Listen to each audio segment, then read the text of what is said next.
నిర్బంధించి కాళ్ళు చేతులు కట్టేసి కళ్ళు కనబడినీయకుండా మాట్లాడనీయకుండా అరవనీయకుండా నోళ్ళు మూసేసి చేసేదాన్ని కిడ్నాప్ సాధారణ.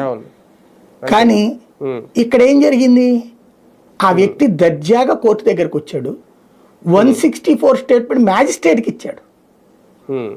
ఆ తర్వాత విచిత్రమైనటువంటిది ఈ కేసులో ట్విస్ట్ చూడండి. సాధారణంగా ఇప్పుడు వాళ్ళ బ్రదర్ కంప్లైంట్ పెట్టాడట, నన్ను కిడ్నాప్ చేశారని.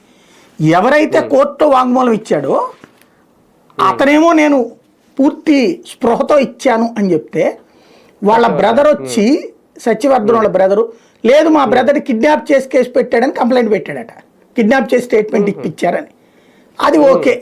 నెంబర్ 2 ఏంటి, సాధారణంగా ఏం చేస్తాం మనం కంప్లైంట్ ఇగానే కిడ్నాప్ అయిన అతను ఎక్కడ ఉన్నాడు, ఎవరి పేరు చెప్పాడు, వంశీ పేరు చెప్పాడు కాబట్టి వంశీ ట్రాక్ చేయడం, అట్లాగే ఎక్కడున్నాడు అన్నది ట్రేస్ చేయడం, అతన్ని ఆ కిడ్నాప్ జరిగిన ప్రదేశానికి వెళ్ళి అతన్ని విడిపించేటప్పుడు విజువల్ తీస్తాం కదా బేసిక్గా, తీసి ఇదిగో ఇతన్ని ఇట్లాగ నిర్బంధించారు మేము బయటకు కాపాడాం అని చెప్పి అతన్ని పట్టుకొచ్చి పోలీసుల ముందు కూర్చోబెట్టి వాంగ్మూలం తీసుకుని ఎవరు కిడ్నాప్ చేశారు, ఏమని చెప్పారు, ఎట్లా చేశారని తీసుకుని అప్పుడు ఆ పక్కన ఉన్నటువంటి వాళ్ళందరినీ అరెస్ట్ చేసి ఆ తర్వాత దానికి సూత్రధారైన అరెస్ట్ చేస్తారు.